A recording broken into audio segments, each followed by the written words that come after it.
सुखी जीवन का रहस्य। एक महान संत हुआ करते थे जो अपना स्वयं का आश्रम बनाना चाहते थे, जिसके लिए वह कई लोगों से मुलाकात करते थे। एक जगह से दूसरी जगह यात्रा के लिए जाना पड़ता था। इसी यात्रा के दौरान उनकी मुलाकात एक साधारण सी कन्या विदुषी से हुई। विदुषी ने उनका स्वागत किया और संत से कुछ समय कुटिया में रुककर आराम करने की याचना की। संत उसके मीठे व्यवहार से प्रसन्न हुए और उन्होंने उसका आग्रह स्वीकार किया। विदुषी ने संत को अपने हाथों का स्वादिष्ट भोजन कराया और उनके विश्राम के लिए खटिया पर एक दरी बिछा दी और खुद फर्श पर टाट बिछाकर सो गई।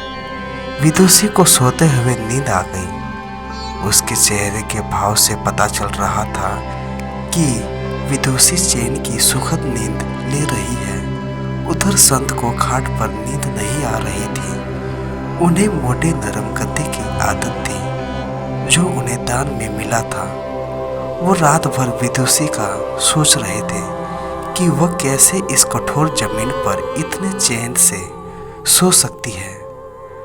दूसरे दिन सवेरा होते ही संत ने विदुषी से पूछा कि तुम कैसे इस कठोर धरा पर इतने चैन से सो रही थी।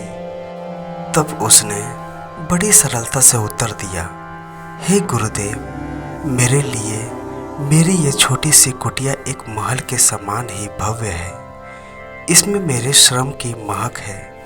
अगर मुझे एक समय भी भोजन मिलता है तो मैं खुद को भाग्यशाली मानती हूँ। जब दिन भर के कार्यों के बाद मैं इस धरा पर सोती हूँ तो मुझे माँ की गोद का आत्मीय एहसास होता है। मैं दिन भर के अपने सत्कर्मों का विचार करते हुए चैन की नींद सो जाती हूँ। मुझे एहसास भी नहीं होता कि मैं इस कठोर धरा पर हूँ। यह सब सुनकर संत जाने लगे। तब विदुषी ने पूछा, हे गुरुवर, क्या मैं भी आपके साथ आश्रम के लिए धन एकत्रित करने चल सकती हूँ? तब संत ने विनम्रता से उत्तर दिया, बालिका, तुमने जो मुझे आज ज्ञान दिया है उससे मुझे पता चला कि चित्त का सुख कहाँ है। अब मुझे किसी आश्रम की इच्छा नहीं रह गई। यह कहकर संत वापस अपने देश लौट गए और एकत्रित किया धन उन्होंने गरीबों में बांट दिया और स्वयं एक कुटिया बनाकर रहने लगे।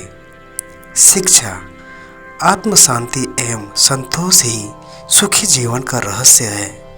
जब तक इंसान को संतोष नहीं मिलता वह जीवन की मोह माया में फंसा ही रहता है और जो इस मोह माया में फंसता है उसे कभी चैन नहीं मिलता।